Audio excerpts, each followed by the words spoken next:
Assalamualaikum warahmatullahi wabarakatuh.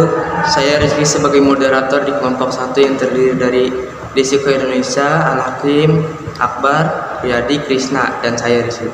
Setelah ini akan ada penjelasan mengenai bab 1 yang akan disampaikan oleh Desi Indonesia. Terima kasih.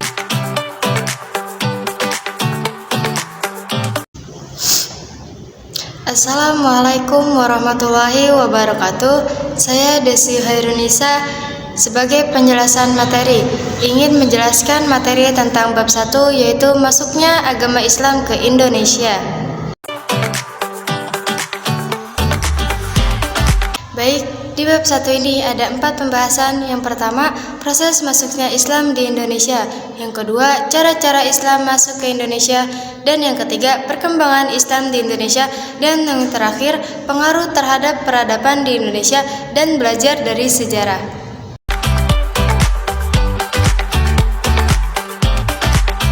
Yang pertama, proses masuknya agama Islam di Indonesia. Dalam hal masuknya agama Islam di Indonesia, sampai sekarang tidak diketahui kapan tepatnya. Tetapi di kalangan pakar sejarah terdapat setidaknya 2 pendapat. Pendapat pertama meyakini bahwa agama Islam masuk pertama kali di Indonesia pada abad pertama Hijriah atau pada abad ke-7 Masehi. Adapun bukti-bukti yang mendukung pendapat pertama ini antara lain sebagai berikut. Yang pertama, dari catatan sejarah kerajaan Cina di negeri Cina terdapat catatan sejarah yang menyatakan bahwa pada masa dinasti Tang ada rencana penyerangan dari orang-orang yang diperintah oleh Ratu Sima pada tahun 674 Masehi. Dan yang kedua, ada dari berita Chow Kufei. Menurut berita yang dikabarkan oleh Chow Kufei, di Indonesia ketika itu terdapat 2 tempat yang merupakan komunitas orang-orang Taosi, yaitu di Polowan dan di Sumatera Selatan. Dan yang ketiga, ada berita dari Jepang. Menurut berita ini, Jepang diceritakan tentang perjalanan pendeta kasih ke Indonesia. Diceritakan pula bahwa ketika itu di pelabuhan Kanton terdapat kapal-kapal Pose dan Tahisuko. Selanjutnya, dari catatan sejarah perjalanan Marco Polo. Dari sejarah ini menuturkan tentang Marco Polo yang mengadakan ke negeri Cina ketika melintasi daerah Sumatera bagian utara. Marco Polo menyempatkan singgah di kerajaan Islam Samudra Pasai sebelum ia kembali ke Eropa. Dan yang terakhir, dari berita Ibnu Battuta. Kisah Ibnu Battuta ini pada abad ke-13 Masehi masuknya agama Islam di Indonesia berdasarkan berbagai pendapat di atas melalui proses bertahap, artinya masuk secara tidak bersamaan untuk tiap-tiap daerah. Yang kedua, cara-cara masuknya agama Islam di Indonesia. Pada umumnya, agama Islam di Indonesia dilakukan melalui cara-cara sebagai berikut. Yang pertama, ada perdagangan jalur kegiatan. Pelayaran antara negara yang ramai membuat perdagangan semakin semarak dan meluas pada abad ke-7 Masehi sampai abad ke-16 Masehi. Merupakan tahap awal masuknya agama Islam di Indonesia melalui perdagangan ini. Ada yang kedua, yaitu perkawinan. Para pedagang itu ada yang lama tinggal di Pejokan, bahkan ada yang menetap. Maka tidak aneh kalau para pedagang muslim yang datang ke Indonesia tersebut akhirnya banyak yang menikah dengan wanita-wanita penduduk asli. Ada yang ketiga, yaitu pendidikan. Pendidikan juga berperan penting dalam penyebaran agama Islam. Pendidikan tersebut dilaksanakan di pesantren-pesantren yang dilampau oleh para kiai. Apabila kiai yang mengajar di suatu pesantren, maka pesantren tersebut menjadi berpengaruh di tengah-tengah masyarakat. Selanjutnya ada tasawuf juga. Tasawuf mengandung arti ajaran atau cara untuk mendekatkan diri kepada Tuhan. Yang terakhir ada pula kesenian.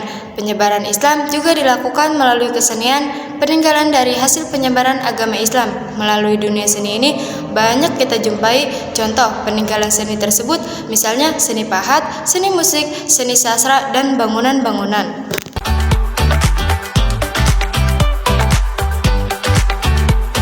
Ada yang ketiga, yaitu perkembangan agama Islam di Indonesia. Perkembangan agama Islam tersebut antara lain disebabkan oleh interaksi yang dilakukan antara pedagang muslim dengan penduduk asli setempat.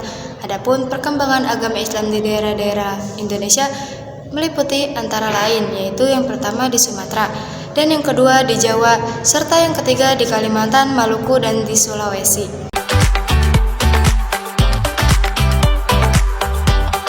Yang pertama ada di Sumatera. Sekitar abad ke-7 Masehi, wilayah Sumatera Utara terkenal sebagai daerah penghasil rempah-rempah. para pedagang yang berasal dari negara-negara Timur Tengah banyak yang berlabuh di wilayah tersebut karena letak pelabuhan sangat strategis, yaitu berada di ujung Pulau Sumatera, sehingga pelabuhan ini menjadi sangat ramai.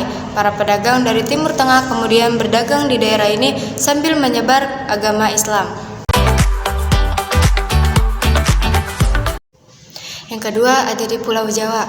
Masyarakat di Pulau Jawa mengenai agama Islam pertama kali dari Malaka. Adapun kapan waktu yang pasti sampai sekarang belum diketahui. Peninggalan sejarah tentang agama Islam di Pulau Jawa yang tertua berupa batu nisan Fatimah binti Maimunah di daerah Gresik. Prasasti tersebut menunjukkan angka tahun 1082 Masehi.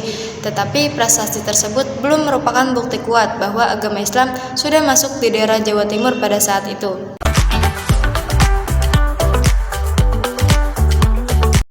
Dan yang terakhir, ada yang ketiga di Kalimantan, Maluku, dan Sulawesi. Di Maluku, berpengaruh agama Islam masuk ke daerah ini kira-kira terjadi pada abad ke-14 Masehi.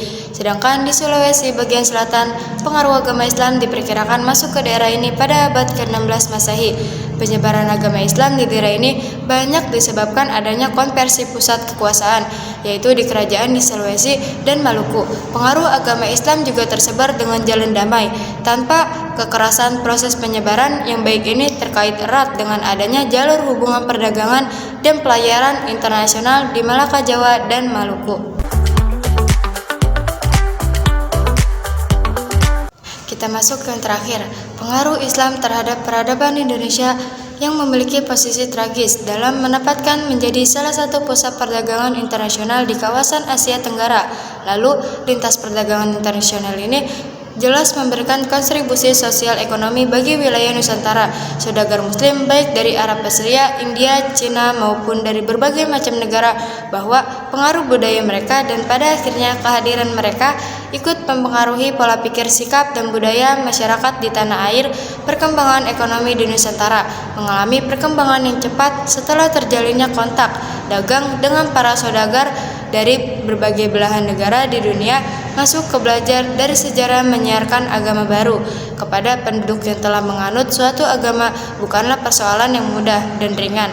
Banyak kendala, tantangan, bahkan perlawanan yang harus dihadapi. Diperlukan kepiawaian, keuletan, dan kesabaran yang tinggi untuk dapat menarik simpati penduduk agar memeluk Islam.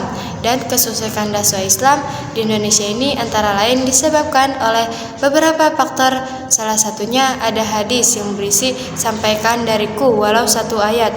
Hadis ini menjadi motivasi bagi setiap muslim bahwa dakwah ini merupakan kewajiban dan panggilan jiwa.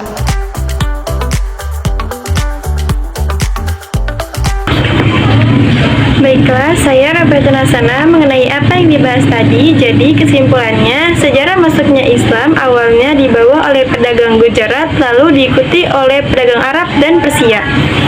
Sambil berdagang, mereka menyebarkan agama Islam ke tempat mereka berlabuh di seluruh Indonesia. Jika ada salah, saya dan teman-teman saya meminta maaf. Wassalamualaikum warahmatullahi wabarakatuh. See you next time.